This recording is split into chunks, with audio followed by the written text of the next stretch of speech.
Fight fans all over the world, it's Daddy P on the corner, in the corner boxing. What? Danny Jacobs and Jarrell Miller on a doubleheader at the Barclay Center in Brooklyn, New York this weekend. Hey, look, April the 28th, it was a good night of boxing. Listen, both guys, hey, cruised to, I would say, pretty much easy win. I mean, both fights were entertaining. Both fights, both guys were live in the fight that they fought, but both guys seemed to be a little too much for their opponents. Jarrell Miller landed 33% total. And listen, Jarrell Miller fighting Johann Duhapaus. You know, it was a good fight, man. But Jarrell Miller, a lot of people criticize him for being so big, but I mean, he moves pretty well with his weight, with his size. I mean, the only thing to me, I hear people say he fight kind of slick, man. Look, with all the slick fighting he does, he still is very hittable. Very hittable to me. You know what I'm saying? If you notice, Johann Duhapaus landed a couple combinations. You know, he landed that uppercut a couple times, and he landed a couple other combinations. But Jarrell Miller, yes, he was a little too much for him. That was a test, and he passed it, flying colors. But what it did show me is that he still needs to work on his defense before he goes to that next level. It is levels to this. You know what I'm saying? I'm going to talk about the call-outs in a minute. I'm going to go through. I'm going to talk about the call-outs in a minute. Now, Daniel Jacobs, you know what I'm saying? Fighting Sulecki. Hey, that was also a good fight. Sulecki, you know, to me, he proved that, hey, he can campaign at 160. You know, maybe not on the highest level, but I think he will match up pretty well against, you know, a lot of the 160 pounders. He campaigned a lot at 54, but he still, you know, he proved that he can fight with some of the best of them at 160. Now, in the first part of the fight, you know, he was giving Danny Jacobs some good looks, but, you know, Danny Jacobs clearly is on a different level than Sulecki, and he showed it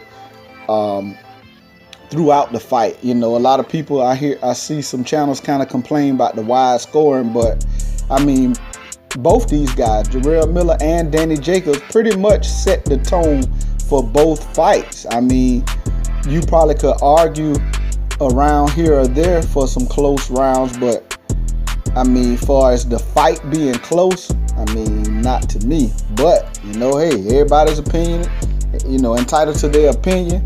Maybe the scorecards could have been a little closer, but hey, both these guys control basically the pace of the fight, and was there all night to basically be in control. So, I mean, hey, to me, I don't see a whole lot wrong with, I mean, yeah, maybe a little wide, but I'm not going to complain about it. Anyway, both guys called out guys in their division. Hey, let's talk about it. Jarrell Miller, first of all, called out Anthony Joshua. Hey, and this is the thing. Both of those guys have Eddie Hearn. So that would be an easy fight to make. However, I think Jarrell Miller is making a big mistake. Like I say, it's levels to this. I think he need a couple more fights before he fight Joshua. To me, you know what I'm saying? If he wants to be successful.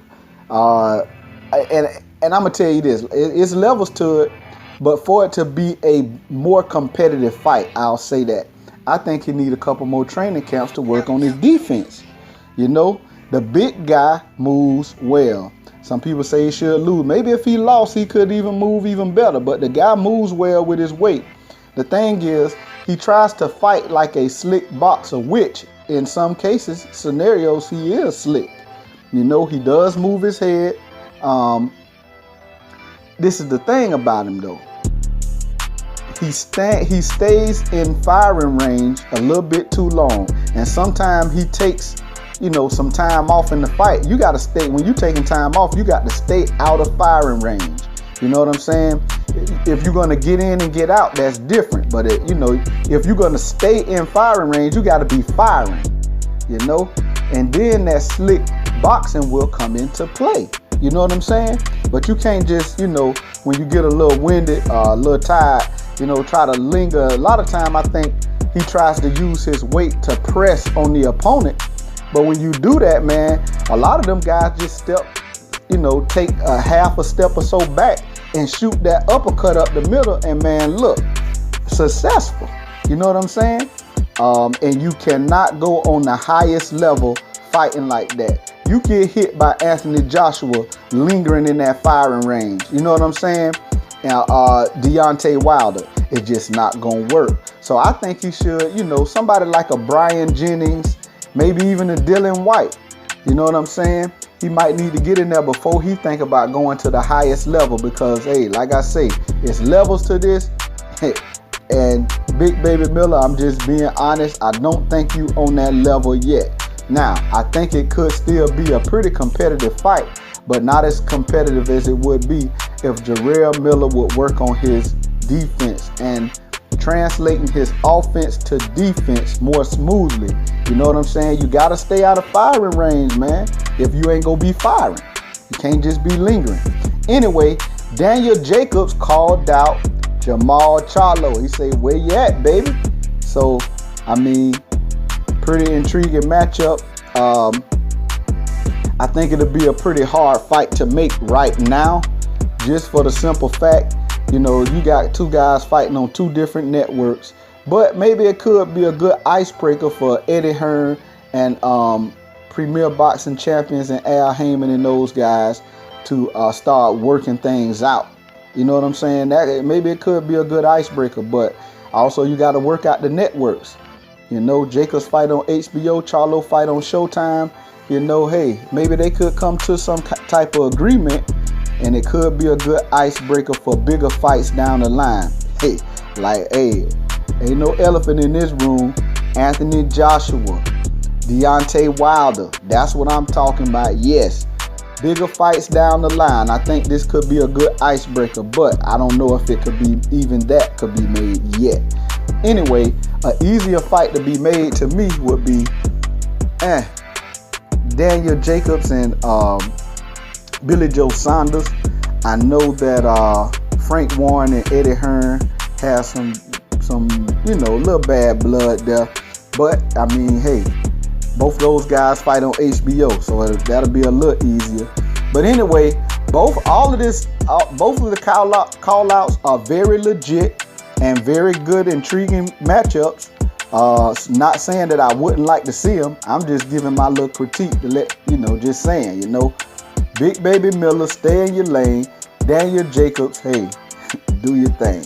Anyway, this Daddy P on the corner, in the corner boxing. It was a very enjoyable weekend for fight fans all over the world. Go ahead and slap the like button. You don't like it, hit the dislike. Whatever you do, shoot me a comment. Let me know what's up. Hey, I know I could get better at this. Anyway, go ahead and subscribe to the channel. Hit the bell icon to be notified every time it's going down. This Daddy P on the corner, in the corner boxing. Outie.